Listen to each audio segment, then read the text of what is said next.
That famous saying, 50,000 people used to live here, but now it's a ghost town. Located in northern Ukraine on the border to Belarus, Prypyat was named after the river Prypyat, and it was founded on February the 4th, 1970. Prypyat city provided accommodation for the local Chernobyl power plant workers. Prypyat was officially proclaimed a city in 1979 and had grown to a population of 49,360. But on the 26th of April 1986, their lives were changed forever. The Chernobyl disaster occurred at reactor number 4, caused by a catastrophic power increase resulting in core explosions and open-air fires. This caused large quantities of radioactive materials and airborne isotopes to disperse in the atmosphere and surrounding land. There has been a nuclear accident in the Soviet Union, and the Soviets have admitted that it happened. The Soviet version is this.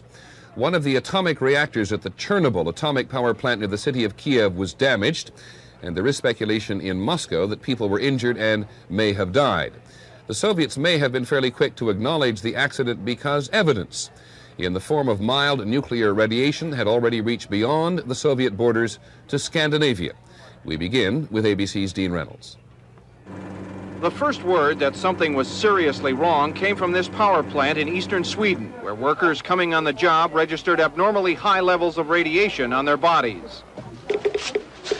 Although the levels were not high enough to harm humans and no accident had occurred at that plant, it was shut down.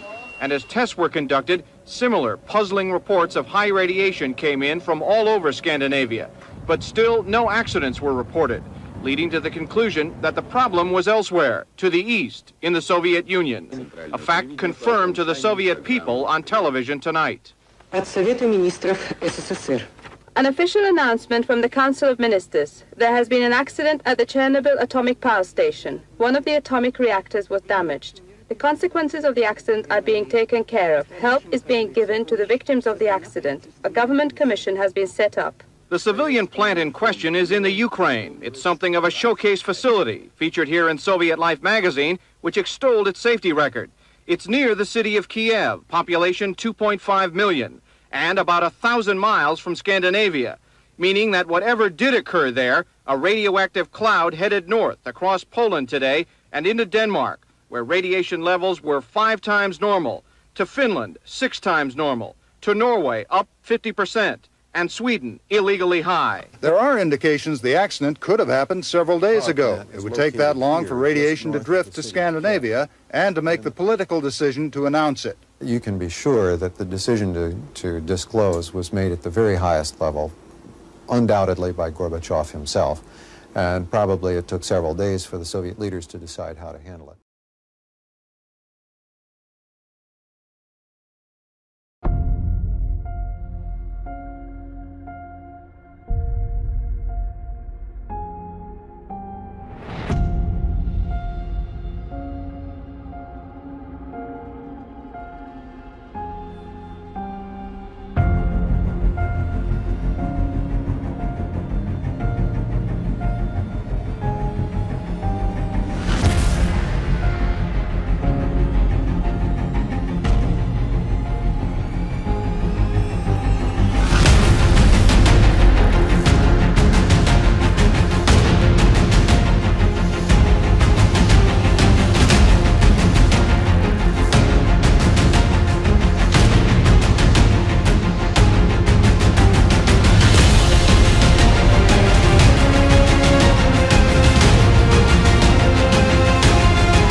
The original death toll was known to be 50 by the Soviet Union, but this was believed to be out of context and much higher, with the UN saying it could be over 50. However, hundreds of thousands of liquidators were sent to put out the fire at the nuclear power plant and clean up the Chernobyl site, and shortly died afterwards. Approximately 28 firefighters died a few hours shortly after trying to put the fires out at Chernobyl. The entire population of Prypyat were evacuated a few days later.